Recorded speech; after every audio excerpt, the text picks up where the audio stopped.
C'est la nouvelle qui a fait parler tout le pays au grand complet hier. 8 policiers de la région de Toronto arrêtés pour corruption. C'est probablement le plus gros scandale du genre au Canada. On va en parler avec 2 anciens policiers. Tiens, Stéphane Wall, que vous connaissez bien, superviseur retraité du SPVM, spécialisé en usage utile de la force, et André Gélina, que vous connaissez aussi, sergent détective à la retraite du SPVM. Salut à vous deux. Salut Richard. Comment on se sent quand on est policier ou ancien policier, puis on apprend qu'il y a des collègues qui ont sauté sur l'autre bord de la clôture, puis qui ont flanché, André? Sentiment de colère, sentiment de dégoût. C'est quelque chose qui est inacceptable. Tu sais, les gens, des fois, peuvent s'imaginer qu'il y a une fraternité malsaine, une protection malsaine dans la police, mais je veux les rassurer, là. Quelque chose comme ça, là, c'est quelque chose qui vient nous chercher au plus profond de notre âme parce que ça va à l'encontre de toutes les valeurs qui peuvent motiver un policier à être policier puis à risquer sa vie pour ses concitoyens. C'est inacceptable, c'est quelque chose qu'on dénonce. Stéphane? Ben, c'est une aberration. Bien sûr, il faut attendre de voir si la preuve va soutenir un peu les arrestations, mais on s'entend qu'avant d'arrêter des policiers, là, on s'attaque vraiment à un gros morceau, donc il faut s'assurer que la preuve est vraiment suffisante. Donc, c'est complètement inacceptable, comme André l'a dit, c'est aberrant. Si c'est fondé, c'est quelque chose que les policiers vont toujours dénoncer, puis peu importe où ce qui vont être les ripoux, ben les policiers qui sont en forte majorité ils vont en forte majorité tenter d'arrêter ces gens-là. Ils sont jamais d'accord avec ces gestes répréhensibles-là. Écoute, Stéphane et André, il doit y avoir de la tentation dans le milieu. Puis là, je veux pas excuser ces gens-là ou banaliser la corruption. Mais André, j'ai raconté ça l'autre jour à l'émission de Benoît Dutrisac. J'ai un cousin qui a été policier. Il était policier à Villemort. Il y a un gars qui était très connu des policiers de Villemort, qui était un toxicomane. Tout le monde le connaissait, puis il trempait dans des affaires louches, puis tout ça. À un moment donné, il était à peu près 5h, 5h30 du matin. Le soleil se levait à peine. Il fait de l'autopatrouille, mon cousin. Tout à coup, il voit dans une auto en train de dormir le zigoto en question, le toxicomane. Il dit, coudonc, y est-tu mort? Y est-tu une surdose? Quelque chose comme ça. Il sort de l'auto de police, il ouvre la porte de l'auto. Non, il voit que le gars dormait. À côté de lui, il y avait un sac brun avec full cash. Full cash dans le sac brun. Le gars dormait. Mon cousin me dit très franchement, j'ai regardé les fenêtres autour pour voir s'il y avait des gens qui regardaient. Puis ça me tentait, puis j'ai dit non, finalement. Non. Puis je suis retourné dans l'autopatrouille. Tu sais, cette tentation-là, ça doit exister aussi, André et Stéphane. Ça peut exister certainement chez certains individus, mais moi, ce que je te dirais, Richard, c'est qu'en bout de ligne, ça dépend de la force de caractère de chacun d'individu puis de la force de ses convictions.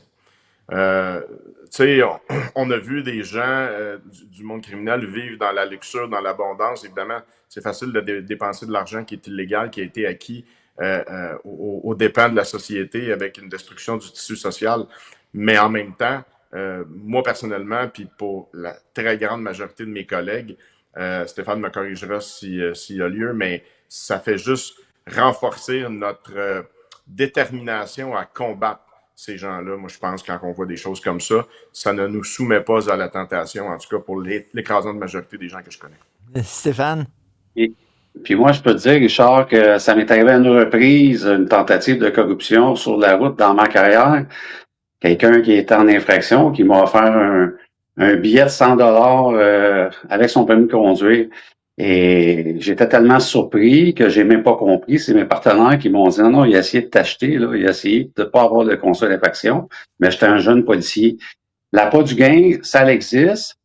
Et si on va d'une façon plus générale, ben le crime organisé souvent a des manières de faire chanter des gens, puis ça, ben c'est dans les milieux politiques, dans les milieux policiers, puis ça passe souvent par les faiblesses des hommes, qui peuvent être le jeu, les femmes, l'argent facile, c'est un petit bonus.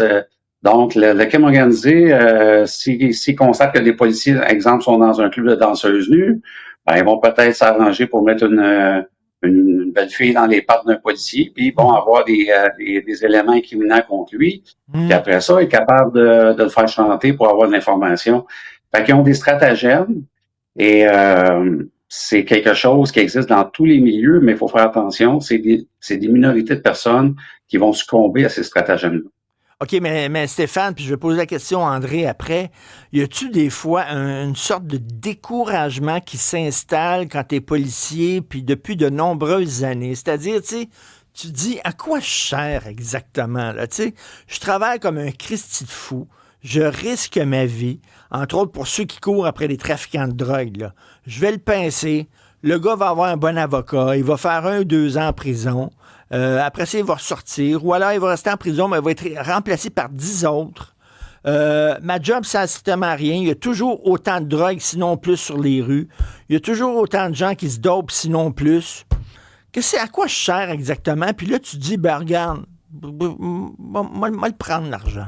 Parce que de toute façon, quelle différence que ça va faire que moi j'en prends ou que j'en prenne pas? Il va continuer à avoir des trafiquants de dope, il va continuer à avoir des gens dopés. Ça existe-tu, ça, chez les policiers? Vous êtes des êtres humains, après tout. Vous n'êtes pas des super-héros, là. Ben, si je peux y aller d'abord là-dessus, si on parle des policiers de Toronto, quand on a commencé à faire des médias, ça fait environ 5 ans, ben, un des premiers sujets, c'était le désengagement policier. Et on faisait le parallèle un peu avec Toronto, que c'était déjà amorcé. Donc, on voulait pas que le SPVM se désengage autant que les policiers de Toronto. Donc, ce phénomène-là existe à Toronto. Il y a de plus en plus de policiers qui sont menottés depuis une dizaine d'années. Et donc, ils sont en avance sur les policiers du SPVM, mais les policiers du SPVM, effectivement, ou les policiers au Québec, se désengagent parce qu'ils sont de plus en plus menottés. Et oui, à force d'avoir des tapes à la boulette par les tribunaux, puis toujours plus de droits, puis des causes perdues, puis une augmentation de la preuve, ben il y a des policiers qui peuvent se décourager du système. Ça ne veut pas dire que 99% des gens vont devenir des corrompus, c'est tout à fait le contraire. Il va toujours avoir certains policiers qui vont vouloir peut-être profiter du système, mais ça reste quand même une minorité, là, peu importe la corps de police. André? Ben, Stéphane l'a bien expliqué, tu sais, le désengagement policier, ça peut provoquer à un moment donné un désintéressement de l'intervention, mais ça ne mène pas nécessairement vers la tentation d'être corrompu. Parce qu'à un moment donné, c'est une question, comme je le répète, d'idéal personnel, puis aussi de fierté personnelle. C'est sûr et certain qu'il y a beaucoup de frustration qui s'accumule chez les policiers. Et c'est entre autres pourquoi tu as 2 retraités devant toi qui qui vont des fois devant des commissions Oui. parlementaires de la Chambre des communes et du Sénat pour aller dénoncer des absurdités que d'autres policiers en exercice n'ont pas le droit de faire.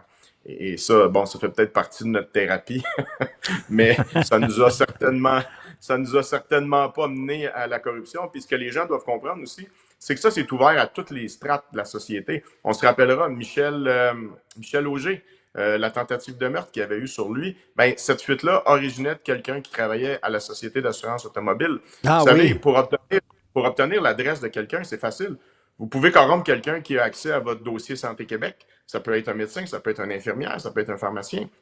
Je veux dire, il y a plein de façons. Ça peut être quelqu'un qui travaille à l'Agence du revenu. On a vu des fois des fonctionnaires qui, par curiosité malsaine, avaient été voir les revenus de certaines personnalités publiques.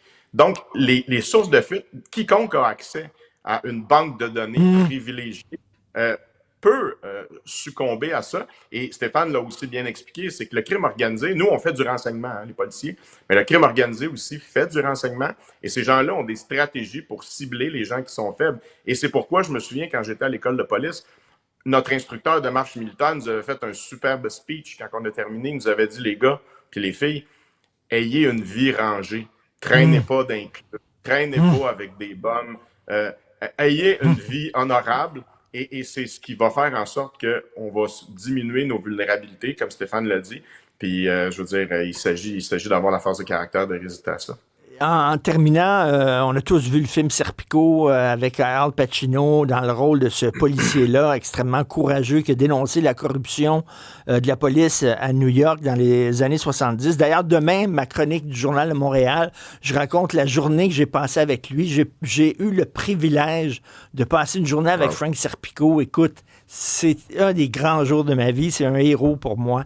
À l'époque, Serpico était un des rares qui n'était pas on the take à New York. C'était un des rares qui refusait de prendre l'argent. Puis on lui disait, les policiers, regarde, prends l'argent.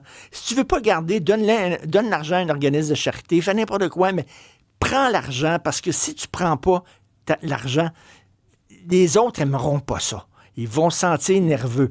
C'était comme ça à New York. Est-ce que ça a changé? C'est pas aussi grave que ça maintenant, là. Ou Non, mais ce qu'il faut comprendre, là, c'est que à l'époque, là, évidemment, ces gens-là voulaient impliquer Serpico dans leur crime. Parce que, vous savez, lorsqu'on est impliqué dans un crime, ça rend la dénonciation un peu plus difficile. Fait que je pense que c'était ça. Mais ce qu'il faut comprendre aussi, c'est que tout pays qui se respecte, à un moment donné, doit payer de façon acceptable et très bien, même, je dirais, sa fonction publique, ses policiers, ses juges. Parce que c'est de cette façon-là aussi que vous allez diminuer cette possibilité-là. Et c'est ce qui nous différencie d'une république de bananes. Oui, Stéphane.